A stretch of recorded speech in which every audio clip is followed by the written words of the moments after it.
sedangkan target nasional kemarin di angka 14. Jadi secara ini sudah di bawah angka nasional.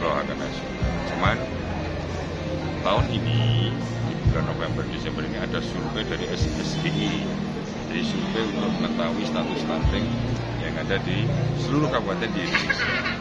Ini sedang berlangsung dan nanti hasil dari survei itu akan dijadikan sebagai angkanya nasional. Jadi Klaten berapa, Sukoharjo berapa gitu nanti akan menjadi angka nasional yang diyakini dari survei ini adalah benar. Yang pertama.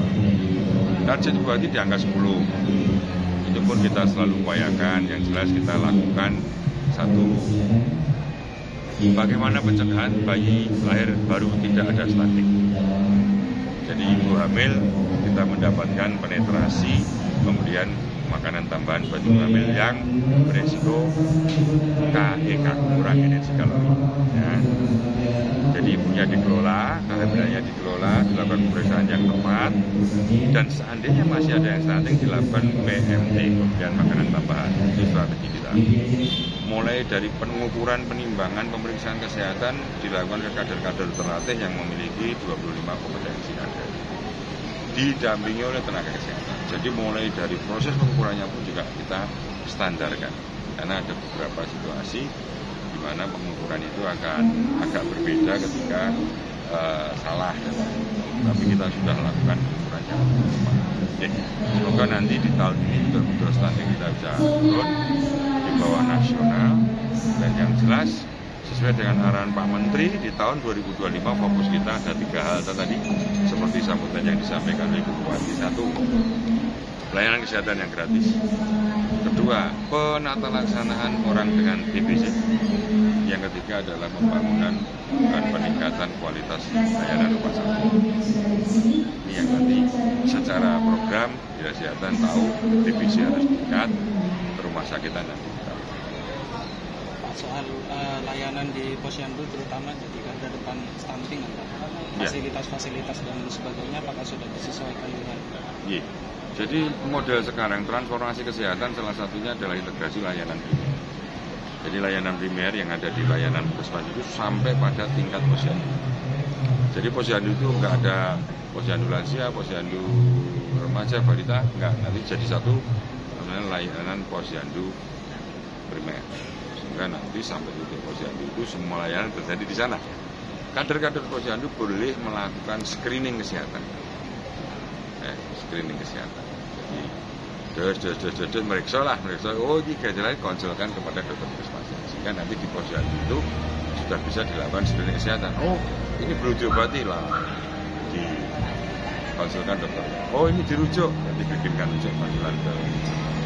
Itulah fasilitas kesehatan yang ada di posyandu berarti kan minimal setara dengan yang di puskesmas dalam kondisi sederhana. Misalnya untuk pemeriksaan screening, tensi, stetoskop, dan sebagainya. Terus dalam era ILP ini desa membantu kita sudah melakukan advokasi dengan desa. Jadi desa pun akan ikut bandar merasa memiliki, sehingga nanti desa itu urun terhadap kondisi kadernya. Contoh, beberapa desa sepakat untuk memberikan honor kepada kadernya. Walaupun secara nasional angkanya 800 per kader per bulan, tapi setiap desa kemampuannya beda-beda. Ada yang belum dikasih, yang apa-apa, nyatanya kadernya juga. 25 kader dokter masih kita pertahankan. Nanti ke depan itu kita akan fokus kepada inovasi yang mengarah kepada standar TBC aja, sekalian dengan program pemerintah. Ini masih baru kita wacanakan, kami bisa baru mengangkat dari teman-teman yang ada di puskesmas untuk inovasi. Salah satu inovasi yang keluar nanti adalah model pelayanan ILP kepada seluruh puskesmas. Jadi TBC sendiri di Klaten masih cukup tinggi. Tahun ini kasus TB berdasarkan angka estimasi nasional diharapkan kasus itu yang ditemukan adalah 1.700-an orang. Namun kita baru mendapatkan 1.300-an kalau tidak salah. Jadi target itu masih jauh. Maka dari itu kita nanti akan bikin strategi-strategi di dalam pemeriksaan ataupun screening. Nanti sampai ada bentuk kader tingkat sampai ke desa. Sebetulnya sudah.